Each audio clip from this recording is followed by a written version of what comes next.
Hello दोस्तों, आज हम स्टार्ट कर रहे हैं इर्राशनल नंबर्स से। इर्राशनल नंबर्स, यहाँ जैसे हमने अभी तक रियल नंबर्स में पढ़ा, इर्राशनल भी रियल नंबर्स का ही सबसेट होता है, यानी उसी का पार्ट होता है। रियल नंबर्स के पार्ट होते हैं rational, irrational, prime, composite, whole numbers, natural numbers, integers. सारे फ्रैक्शंस जो हम पी बाई क्यू फॉर्म में या नहीं कर सकते, जो उनको हम पी बाई क्यू फॉर्म में नहीं कर सकते एक्सप्रेस, वो सारे नंबर्स जो है रियल नंबर्स में आ जाता है, ठीक है, except the imaginary number. Imaginary numbers के बगैर सारे जो नंबर्स होते हैं जिनको हम किसी नंबर लाइन पे प्लॉट कर सकते हैं, उनको हम रियल नंबर्स कहते हैं। Okay, A number is called irrational if it can not be expressed in the form P by Q. कोई नंबर अगर हम इसको एक्सप्रेस नहीं कर सकते हैं पी बाई क्यू फॉर्म में, तो हम इर्रेशनल नंबर कहते हैं। और यहाँ पे जो है पी बाई क्यू फॉर्म में q not equal to zero होना चाहिए, ये कंडीशन है। और q not equal to zero के लिए अगर हम किसी भी नंबर को पी बाई क्यू फॉर्म में नहीं कर पा रहे हैं इसको रिप्रेजेंट, तो इसका मतलब जो हमारा नंबर है वो हमारा रैशनल इर्रेशनल नंबर है। और वहाँ जहाँ जो पी बाई क्यू है, p and q are integers, no common factor. इसका मतलब है पी बाई क्यू फॉर्म में जो ये है, ये सिंपलेस्ट फॉर्म ऑफ फ्रैक्शन में होंगे। तो इसके बाद ये फिर रिड्यूस नहीं होगी। रिड्यूस इन द सेंस, इसके बाद ये इसको डिवाइड नहीं करेगा, ये इसको डिवाइड नहीं करेगा, और इनका कोई कॉमन फैक्टर नहीं होगा, ठीक है। तो that q not equal to हमने बोला। Examples √2, √3, pi, 0.110, 3300, 333 etcetera. ये हमें लग रहा है कि ये रिपीट कर रहे हैं, लेकिन यहाँ पे 3 3 है, यहाँ पे 2 3 है, यहाँ पे 2 0 है, यहाँ पे 1 0 है, एंड सो ऑन, ठीक है। तो दैट मीन्स ये जो है ये नॉन रिपीटिंग है, रिपीट नहीं हो रहा है। रिपीट और different value, 333 not equal to 33, okay. तो ये रिपीट वैल्यू नहीं कर रहा है। तो जो भी हमारा इर्रेशनल नंबर होगा वो हमेशा जो है नॉन रिपीटिंग, नॉन टर्मिनेटिंग होगा। Non repeating, non terminating, okay. इसके बाद the sum and difference of a rational and an irrational number is irrational. ये कह रहा है कि सम या डिफरेंस, माइनस करो या प्लस करो किसी रैशनल से इर्रेशनल को, rational plus irrational is equal to irrational, rational minus irrational is equal to irrational. उसके बाद the product and quotient of a non zero rational and irrational number is irrational. ये बोल रहा है कि प्रोडक्ट भी जो है रैशनल और इर्रेशनल का, वो इर्रेशनल होता है। उनका डिवीजन भी, यानी रैशनल बाई इर्रेशनल, वो भी हमारा इर्रेशनल ही आता है, ओके। इसके बाद हम हमारे थ्योरम के से आते हैं। हमारी थ्योरम ये कहती है कि let P be a prime number. हमारे पास पी एक नंबर है जो प्राइम है। If P divides A square where A is a positive integer then P divides A. ये हमें कहना चाहता है कि हमें ये, इस थ्योरम से हमें ये पता चलता है, इसका हमें प्रूव भी यहाँ पे आएगा सामने। तो ये हमें कहता है कि अगर हमारा थ्योरम जो हमें कहती है, ये हमें कहती है कि अगर हमारा कोई नंबर p अगर डिवाइड करता है ए स्क्वेयर को, अगर ये यानी इस ए स्क्वेयर का फैक्टर है, दैट मीन्स ये p जो है ये डिवाइड करेगा a को भी, तो फिर ये a का भी फैक्टर है, ठीक है। इसका भी, अगर ये ए स्क्वेयर का फैक्टर है, तो ये अगर फॉर एग्जांपल 2 4 स्क्वेयर का फैक्टर है, तो 2 जो है 4 का भी फैक्टर होगा, ठीक है। इसके बाद प्रूफ के लिए हम क्या करते हैं, let p1 p2 p3 up to pn be factors of A. कोई a हमारे पास है, पॉजिटिव इंटीजर है, तो इसके फैक्टर्स हम सपोज करते हैं कि p1 p2 p3 pn up to pn है, ठीक है। तो हमारा जो a है, अगर इसके फैक्टर्स होते हैं, जैसे हमें पता है फंडामेंटल थ्योरम ऑफ फैक्टराइजेशन से, तो जो भी सारे प्राइम फैक्टर्स होते हैं उनका प्रोडक्ट जो होता है वो इक्वल टू होता है a के कोई नंबर जिनके वो फैक्टर्स है। कोई नंबर हमारे पास है, उसके ये फैक्टर्स हैं, तो ये नंबर हम ऐसे एक्सप्रेस कर सकते हैं, प्रोडक्ट ऑफ दोज फैक्टर्स, ठीक है। और जहाँ p1 p2 p up to pn are primes not necessarily distinct, अलग नहीं हो सकते, कोई रिपीट भी हो सकता है, बट प्राइम नंबर्स हैं, ठीक है। तो मैंने अभी बोला कि जैसे हमने फंडामेंटल थ्योरम ऑफ फैक्टराइजेशन, उसमें हम सिर्फ प्राइम नंबर्स का ही प्रोडक्ट लेते हैं किसी नंबर, किसी कंपोजिट नंबर को एक्सप्रेस करने के लिए।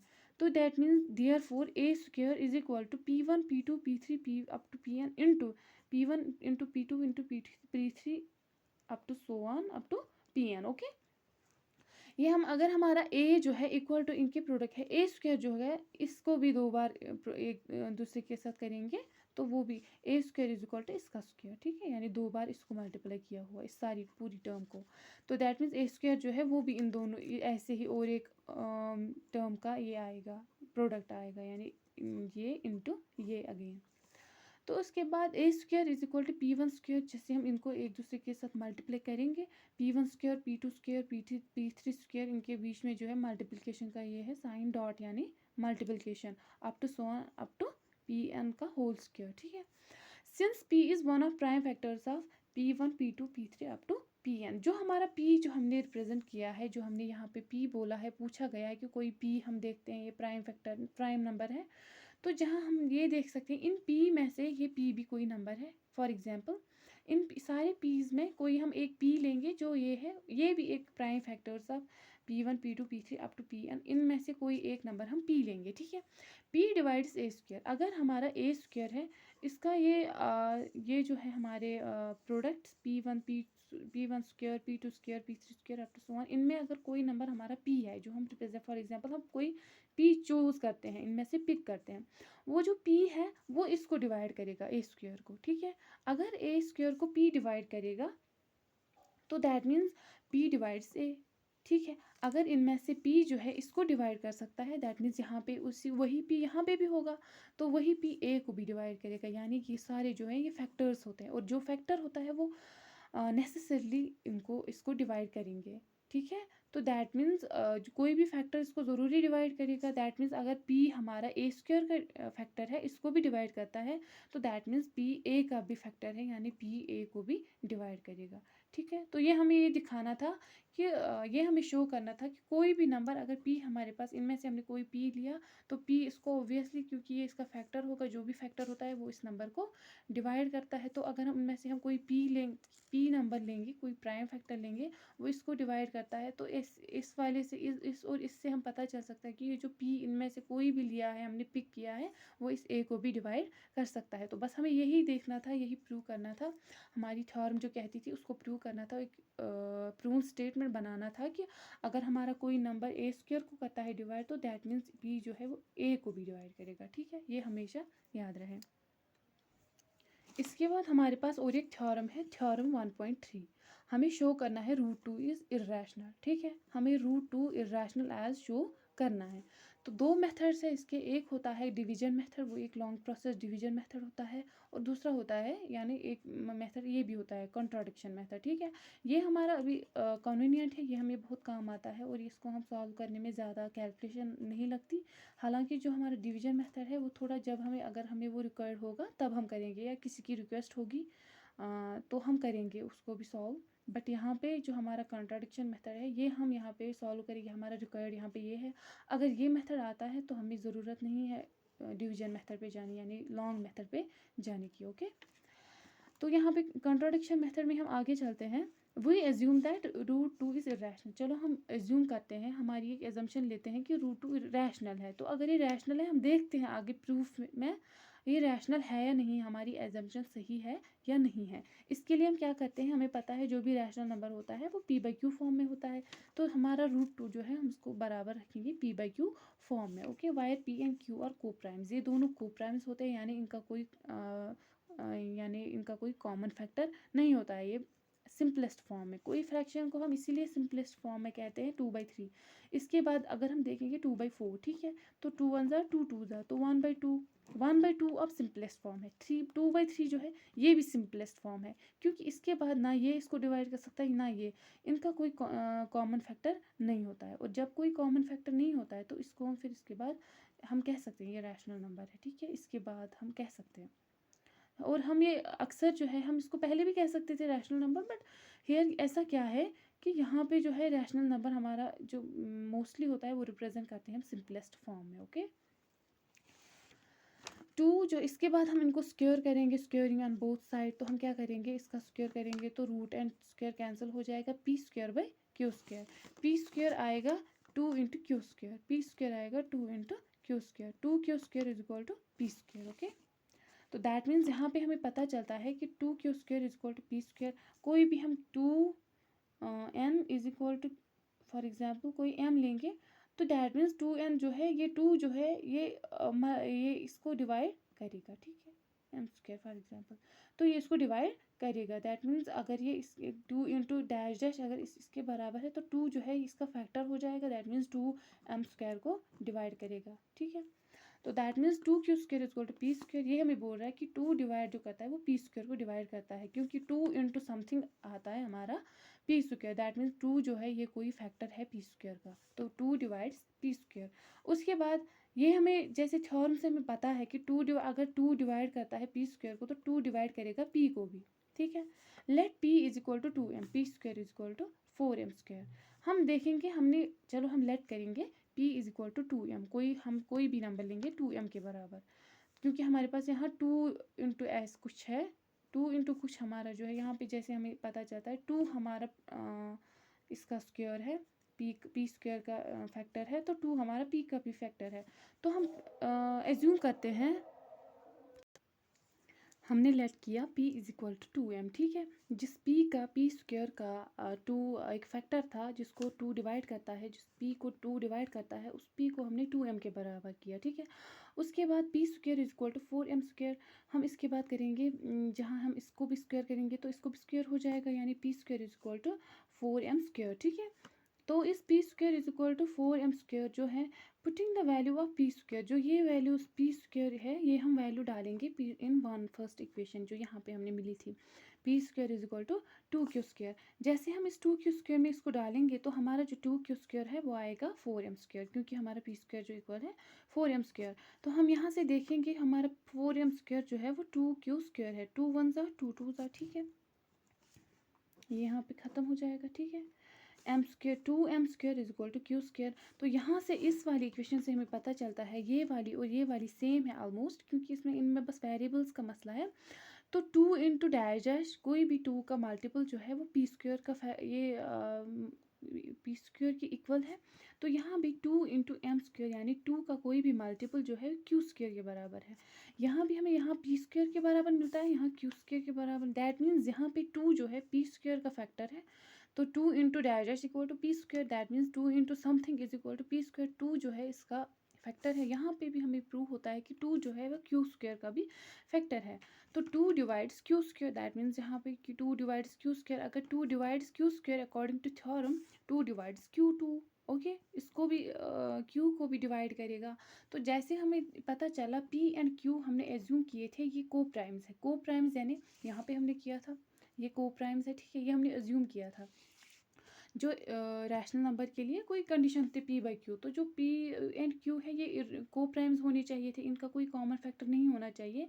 बट यहाँ से हमें ये पता चला कि 2 जो है वो p/q को भी डिवाइड करता है, 2 जो है p को भी डिवाइड करता है और q को भी डिवाइड करता है। तो इनका जो कॉमन फैक्टर है वो 2 है, ठीक है, वो कॉमन फैक्टर है। यहाँ से हमें इस सारे प्रूफ निकालने से, इस सारे प्रोसीजर से हमें ये पता चलता है कि p एंड q का जो कॉमन फैक्टर है वो 2 है।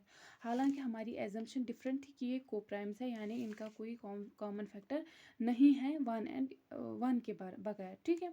तो ये हमारी जो हमने एजम्पशन ली थी कि ये रैशनल है, ये को प्राइम्स है, वो हमारी गलत निकली। इसका मतलब क्या है कि अगर हमारी एजम्पशन गलत है तो हमारी 2 is a common factor of p and q, ये हमें देखा। But it contradicts the assumption as there is no common factor of p and q, जो हमने अभी कहा कि वो को प्राइम्स हमें माने थे, हमने एज्यूम किया था कि वो को प्राइम्स है।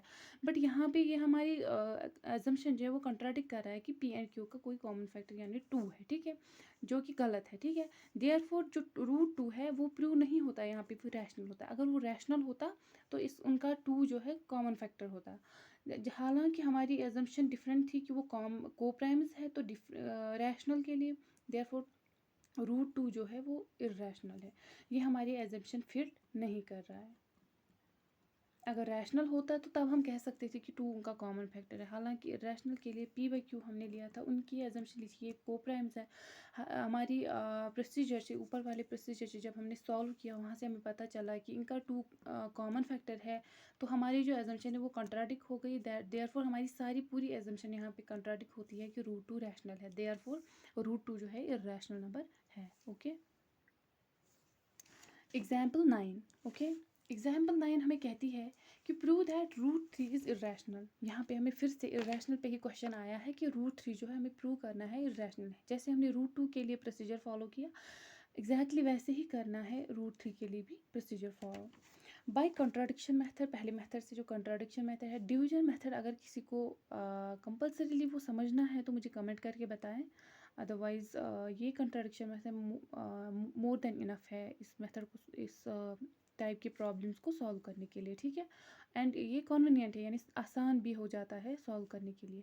We assume that √3 is a rational number, exactly like the previous case. √3 हम एज्यूम करेंगे, √3 जो है रैशनल नंबर है सबसे पहले, ठीक है। तो √3 जो है, जो कोई रैशनल नंबर हम एज्यूम कर रहे हैं, √3 जो है वो p/q फॉर्म में होगा। जहाँ पे जब हम रैशनल नंबर लिखते हैं तो रैशनल में जो p एंड q होते हैं वो को प्राइम्स होते हैं, ठीक है। अगर वो को प्राइम्स नहीं है तो दैट मीन्स रैशनल भी नहीं है, तो देयरफॉर ये को प्राइम्स होते हैं। उसके बाद इनका स्क्वायर करके बोथ साइड्स में, दोनों साइड्स में स्क्वायर करके हमें ये देखने को आता है कि ये 3 इज इक्वल टू p²/q²। यहाँ से भी रूट करेंगे, स्क्वायर करेंगे, यहाँ से भी स्क्वायर करेंगे, स्क्वायर एंड रूट कैंसिल, तो p²/q² आएगा, ठीक है। इसके बाद p² जो है 3 × q² है, ठीक है। ये हमारी पहली इक्वेशन हो जाएगी। p² जो है 3q² है, यानी 3q² is equal to p²। q² को हम 3 कुछ रखेंगे, 3t is equal to p²। तो 3 का मल्टीपल कोई भी p² के बराबर है, दैट मीन्स 3 जो है वो p² को डिवाइड करता है, ठीक है। 3 डिवाइड्स p², तो according to theorem 3 divides p2, okay, इसको भी वो डिवाइड करेगा, ठीक है। तो उसके बाद हम इस p को ना 3m के बराबर लेंगे। ये 3 हमारा ये वैल्यू जो है ना, जिसको हमने सॉल्व करना है, ये हम यहाँ से लाते हैं, ठीक है, ताकि हमारा जो हमारी जो प्रॉब्लम है वो सॉल्व करने में आसान हो जाए। तो हम यहाँ देखते हैं कौन सा नंबर है, उसी हिसाब से यहाँ पे हम उसका ही मल्टीपल देंगे। हम लेट करेंगे p is equal to 3m, ठीक है, क्योंकि p को जो है ना 3 डिवाइड करेगा तो 3 का कोई भी मल्टीपल p के बराबर आ जाएगा। तो यहाँ पे फिर से हम यहाँ का भी p² करेंगे, तो यहाँ से भी इसका भी स्क्वायर हो जाएगा, that means 9m²। p² is equal to 9m²। तो हो गई सेकेंड इक्वेशन। पहली और सेकेंड इक्वेशन को हम जैसे कंपेयर करेंगे, हम देखते हैं कि p² is equal to 3q², p² is equal to 9m², ठीक है। तो इस p² इज इक्वल टू इस p² के वैल्यू को ना यहाँ पे डालेंगे इसमें, ठीक है। p² हमारा 9m² है, इसको हम डालेंगे इस इक्वेशन में, इस वाली इक्वेशन में। तो वहाँ से हमें p² की जगह जब डालेंगे तो 9m² is equal to 3q², okay. 9m² p² की जगह 9m² डालेंगे तो 3q² के बराबर आता है। तो दैट मीन्स यहाँ पे 3 1 ज़ा 3, 3 3 ज़ा 9, तो 3m² is equal to q²। तो इसके बाद हमें ये वाली इक्वेशन, अब हम ये वाली इक्वेशन जो है, इस इक्वेशन से अब इस बार कंपेयर करेंगे। तो यहाँ पे हमें मिलता है 3m² is equal to q², 3q² is equal to p²। तो हमें यहाँ से मिलता है कि जो p² का है, p² को है वो 3 डिवाइड करेगा और p को भी 3 डिवाइड करेगा। यहाँ पे हमें पता चलता है q² को जो है 3 डिवाइड करता है और q को भी 3 डिवाइड करेगा according to theorem, that means 3 divides q², 3 divides q, okay. From 2 and 3 इस इक्वेशन से, जैसे हमें p² is equal to 9m², 3 is from 1 and 3, okay. जो 3 is common factor of p and q, जो 3 हमारा है ये इसको भी डिवाइड, q को भी डिवाइड करता है, ये p को भी डिवाइड करता है, दैट मीन्स 3 जो है कॉमन फैक्टर है p एंड q का, ये p को भी डिवाइड करेगा, q को भी डिवाइड करेगा। दिस कंट्राडिक्ट्स अवर एजम्पशन, हमने जो एजम्पशन ली थी कि √3 जो है रैशनल है और उसके जो p/q है वो को प्राइम्स होते हैं, वो हमारी गलत निकली, क्योंकि अगर वो को प्राइम्स होते उनका ये 3 हमारा कॉमन फैक्टर नहीं होता, ठीक है। तो जैसे हमारी एजम्पशन गलत निकली, दैट मीन्स √3 इज़ रैशनल, ये भी हमारी गलत निकली। तो यहाँ से हमें प्रूव होता है कि जो √3 है वो एक इर्रेशनल नंबर है। जो हमारी एजम्पशन थी उसको कंट्राडिक्ट किया इस प्रोसीजर ने, और ये जो इनका 3 है कॉमन फैक्टर इसने भी, तो इसलिए जो हमारा √3 है वो इर्रेशनल नंबर है, ठीक है। ये हमारा प्रूव हो जाता है। इसके बाद हम आते हैं एग्जाम्पल 10 की तरफ। Show that 5 minus √3 is irrational, हमें ये शो करना है कि 5 माइनस √3 इज़ इर्रेशनल, ठीक है। तो जैसे हमें पता है, हमने देखा पहले कि अगर ये रैशनल है और अगर ये इर्रेशनल है, जैसे हमारा एजम्पशन है, हमारे एस्टिमेटेड रिजल्ट्स हैं कि ये इनका जो प्लस माइनस ऑपरेशन होते हैं वो उनका जो रिजल्ट होता है वो भी इर्रेशनल होता है। लेकिन हमें ये देखना है पहले, सबसे पहले कि ये हमें प्रूव करना है इसी फॉर्म में कि ये इर्रेशनल है या इर्रेशनल, हमें दिखाना है कि ये इर्रेशनल है। हम यहाँ पे भी कॉन्ट्राडिक्शन मेथड यूज़ करके सबसे पहले इसको एज्यूम करेंगे ये रैशनल है, ठीक है। Let us assume to the contrary that 5 minus root three is a rational number. हम सबसे पहले एज्यूम करेंगे कि ये 5 माइनस रूट थ्री जो है एक रैशनल नंबर है। तो ए एंड बी आर को प्राइम्स। हम देखेंगे कि जो अगर रैशनल है 5 माइनस रूट थ्री, तो इसको हम ए बाई बी फॉर्म में एक्सप्रेस करेंगे, जैसे हम पी बाई क्यू फॉर्म में, कोई ए बाई बी फॉर्म में, जहाँ हमारे ए एंड बी है को प्राइम्स है, q not equal to a, b not equal to zero, sorry q b not equal to zero, ठीक है। इनके बराबर करेंगे, तो जैसे हम इसको सॉल्व करेंगे हमारी एक इक्वेशन बन गई। हम 5 माइनस ए बी इसको इधर लेंगे सब और इसको यहाँ से लेंगे, ठीक है, रूट थ्री को यहाँ ले जाएंगे। तो 5 minus a by b is equal to root three. तो हमारा जो 5 माइनस ए बाई बी है, जैसे हमने ए एंड बी जो है हमने ये एज्यूम किए थे कि ये कोई इंटीजर्स है, ठीक है। तो हम जैसे इसको भी सॉल्व करेंगे, 5b minus a by b is equal to root three. इस वाले फॉर्म को जब हम देखते हैं, ए एंड बी जो है हमने एज्यूम किया कि ये इंटीजर्स है, ठीक है, ये हमारे पास इंटीजर्स है ए एंड बी। तो we get 5 minus a by b is rational and so root three is rational. हमें पता है कि 5 भी रैशनल है, ठीक है, 5 रैशनल है। ए बाई बी इंटीजर्स है, जब इंटीजर्स है तो हम ए एंड बी को प्राइम्स भी है, इंटीजर्स भी है, तो हम देखेंगे 5 माइनस ए बाई बी जो है ये भी रैशनल है। ये लेफ्ट हैंड साइड हमारा जो है ये रैशनल हो गया। दैट मीन्स ये हमें दिखाता है कि देयरफॉर जो इसका लेफ्ट, अगर किसी इक्वेशन का लेफ्ट साइड रैशनल है तो इसका राइट साइड भी रैशनल ही होगा, ठीक है। बट यहाँ पे अलग है कुछ केस। अगर हमारा लेफ्ट साइड रैशनल, तो ये भी रैशनल होना चाहिए, लेकिन हमारी जो रूट थ्री हमने जैसे हमें प्रूव कर चुके हैं कि रूट थ्री जो इरेशनल है, देयरफॉर अगर ये साइड इरेशनल है, ये हमारे यही जो चीज़ है जो हमारे 5 माइनस ए बाई बी ये रैशनल होना चाहिए था। And so root three is rational, क्योंकि रूट थ्री इसका लेफ्ट राइट हैंड साइड है, तो ये भी रैशनल होना चाहिए। But it contradicts our assumption as root three is rational. जैसे हमने एज्यूम किया था कि ये वाला इरेशनल, ये वाला रैशनल होगा, बट रूट थ्री हमें पता है ये इरेशनल है। तो दैट मीन्स रूट थ्री का जो लेफ्ट हैंड साइड होगा वो भी इरेशनल होगा। 5 माइनस ए बाई बी भी इरेशनल होगा। 5 अगर रैशनल है तो ए बाई बी इरेशनल होगा, क्योंकि रैशनल माइनस इरेशनल हो जाएगा, ठीक है। तो यहाँ पे हमें ऐसे पता चलेगा कि कोई एम है ये रैशनल है, कोई एन है ये इरेशनल है। इनका प्लस करो, माइनस करो, मल्टीप्लिकेशन करो, डिवीजन करो, इनका जो रिजल्ट आएगा वो इरेशनल आएगा, ठीक है। तो अब अगर इस केस में जो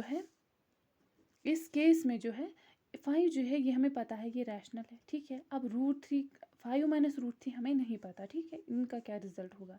बट 5 जो है हमारा रैशनल है, ए बाई बी भी रैशनल होना चाहिए ताकि ये रैशनल आ जाए, ठीक है, ये साइड भी। बट ये इरेशनल है, दैट मीन्स इनमें से कोई एक इरेशनल होगा।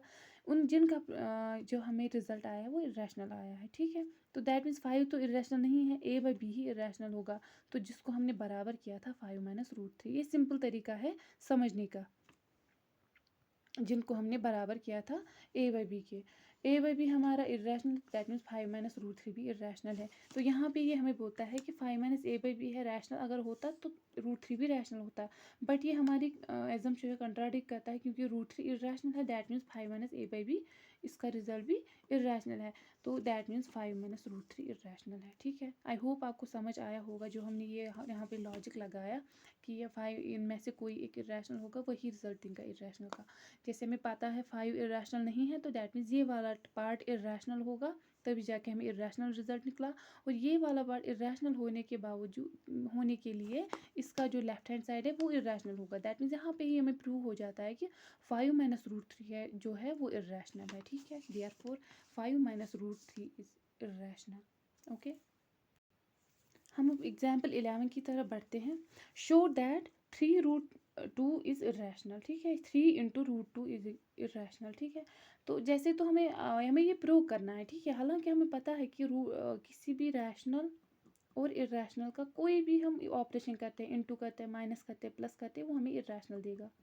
दैट मीन्स इसका हमें सीधे पता ही है अगर रैशनल है या इरेशनल है तो इनका प्रोडक्ट हमें इरेशनल देगा। बट हम ये प्रूव करना है, ठीक है। Let us assume to the contrary that 3 root two is rational. हम सबसे पहले इसको एज्यूम करेंगे कि ये 3 रूट टू, जैसे हमें पता है कंट्री क्या होता है कि हमें पता है कि ये रैशनल है, बट इसका हम अपोजिट हम एज्यूम करेंगे, इसका कुछ एज्यूम करेंगे कि हम देखते हैं कि हमें क्या रिजल्ट निकलेगा इसको रैशनल एज्यूम करते हुए।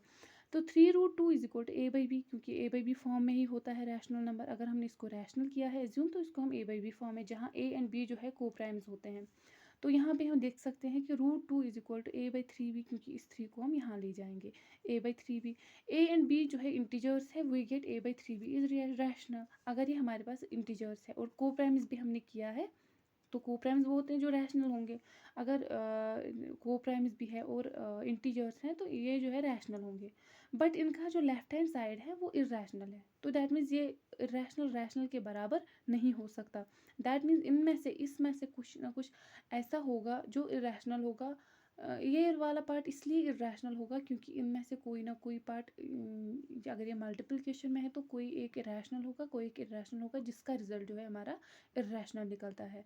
तो ये हमारे जो एजम्पशन को है कंट्राडिक्ट करता है कि ए बाई 3 भी अगर रैशनल है तो फिर √2 भी रैशनल होना चाहिए, बल्कि बट √2 जो है रैशनल नहीं है। ये हमारी एजम्पशन के अपोजिट जा रहा है।